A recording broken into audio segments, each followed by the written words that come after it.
Bhojpuri industry में दिन पर दिन गाने में काफ़ी बदलाव आ रहा है।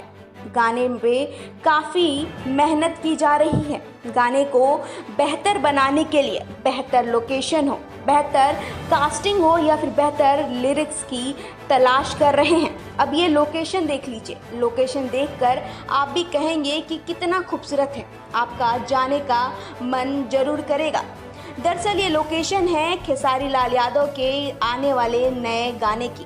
यहाँ पे आप देख सकते हैं कि आपको नज़र आएंगे खेसारी लाल यादव के मैनेजर विवेक सिंह, साथ में आपको नज़र आएंगे विकास सिंह बिरप्पन और अखिलेश कश्यप। अखिलेश कश्यप ज़्यादातर खेसारी लाल यादव के गाने लिखते हैं और ये जो वीडियो है उन्हीं के चैनल अखिलेश कश्यप ऑफिशियल पे अपलोडेड है और वहाँ पे उन्होंने अनाउंस किया है कि खेसारी लाल यादव का जो गाना है बहुत ही महंगे और बड़े बजट का गाना है और बड़े ही सुंदर लोकेशन पे हो रहा है जो आपको काफ़ी पसंद आएगा।